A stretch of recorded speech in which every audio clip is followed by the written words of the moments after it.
ഈത്തപ്പനയുടെ ഓല കൊണ്ട് കെട്ടിയ, ഈത്തപ്പനയുടെ തണ്ട് തൂണാക്കി നിർത്തിയ മഴ പെയ്താൽ ഞങ്ങളുടെ മസ്ജിദ് ചോർന്നൊലിക്കുമായിരുന്നുവെന്ന് സഹാബത്ത് രേഖപ്പെടുത്തിയ മസ്ജിദിൽ ഇരുന്നു കൊണ്ട് ലോകത്തിന്റെ പ്രവാചക തിരുമേനി മുസ്തഫ സല്ലല്ലാഹു അലൈഹി വസല്ലം പറയുകയാണ്, എന്റെ മസ്ജിദിനെ നോക്കിക്കൊണ്ട് ദജ്ജാൽ ചോദിക്കും,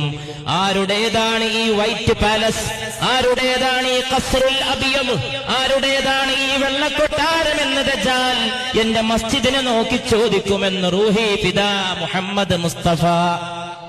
സല്ലല്ലാഹു അലൈഹി വസല്ലം.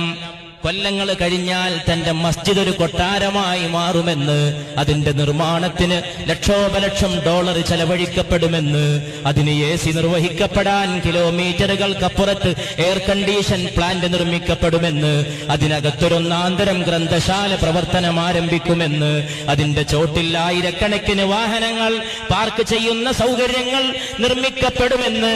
അതിന്റെ മിനാരങ്ങൾ മാനം മുട്ടി നിലകൊള്ളുമെന്ന്, അതിന്റെ പച്ച കുബ്ബ കണ്ടിട്ട് ലോകത്ത് ലക്ഷോപലക്ഷം കണ്ണുനീര് പൊഴിക്കുമെന്ന് 1500 വർഷങ്ങൾക്ക് മുമ്പ് അവിടുന്ന് ദീർഘദർശനം ചെയ്തു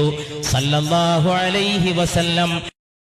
ഈത്തപ്പനയുടെ ഓല കൊണ്ട് കെട്ടിയ, ഈത്തപ്പനയുടെ തണ്ട് തൂണാക്കി നിർത്തിയ മഴ പെയ്താൽ ഞങ്ങളുടെ മസ്ജിദ് ചോർന്നൊലിക്കുമായി